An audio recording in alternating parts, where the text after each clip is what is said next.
सुबुक अपने बाप जामी के पास पैसे देने के लिए जाता है, लेकिन वहां जाकर उसे सख्त तल्ख रवैये का सामना होता है। जामी उस पर तंज करते हुए कहेगा कि तुम तो मेरा तमाशा देखने आए हो और तुम्हारी माँ एक दिन सड़कों पर भटकती हुई फिरेगी। आगे मेरा तमाशा देखना, तुम्हारी माँ ने एक दिन रोती हुई सड़कों पे भटकेगी। साथ ही वो ये भी जिताएगा कि उसका गुरूर और उसके बेटे का गुरूर सब एक दिन खत्म हो जाएगा। ये लम्हा सुबुक के लिए जज्बाती तौर पर बहुत ही भारी होगा, क्योंकि वो अपने ही घर में इज्जत की बजाय बेइज्जती महसूस करेगा। सारा गरूर खत्म हो जाएगा उस औरत का और उसके फर्माबरदार बेटे का। दूसरी तरफ सुबुक सुमेरा के घर जाएगा और वहाँ एक बिल्कुल मुख्तलिफ सोच सामने आएगी।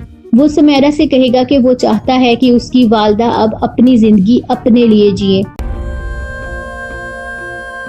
मैं चाहता हूँ ये बाकी जिंदगी वो अपने लिए जिए, ना कि सिर्फ अपनी बेटियों के लिए और सोसाइटी के लिए। वो मेरे लिए, अपनी बेटियों के लिए, उसकी सोसाइटी के लिए, किसी के लिए नहीं, अपने लिए जिए। सुमेरा भी कहेगी कि सुबुक ज़ेबा ये बात नहीं मानेगी, लेकिन सुबुक एतमाद से कहेगा कि वो उनकी तमाम जिम्मेदारियां उठा सकता है। सुबुक ज़ेबा नहीं मानेगी। उनकी सारी जिम्मेदारियां उठा सकता हूँ मैं, उनके लिए सब कुछ कर सकता हूँ। मगर वो ये भी वाज़ेह करता है कि वो एक पार्टनर की तरह जिंदगी में वो जज्बाती रंग नहीं भर सकता जो कि एक रिश्ते में होता है।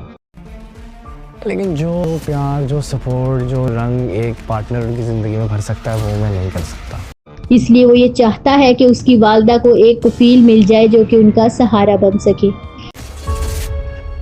मेरा दिल है अब अम्मी को उनका कफील मिल जाए।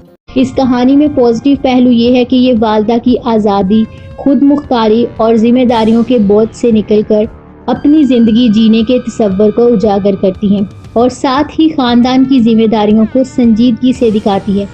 मिसाल के तौर पर सुबुक का ये कहना कि मैं उनके लिए सब कुछ कर सकता हूँ मगर एक पार्टनर वाला रंग नहीं दे सकता, इसलिए उन्हें कफील चाहिए, उसकी सोच और हकीकत पसंदी को ये वाज़ेह करता है।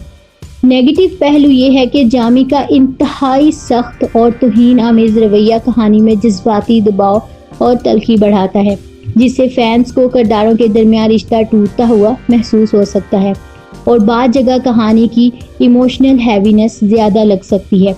तो आपको ये प्रोमो कैसा लगा हमें कमेंट्स में ज़रूर बताएं।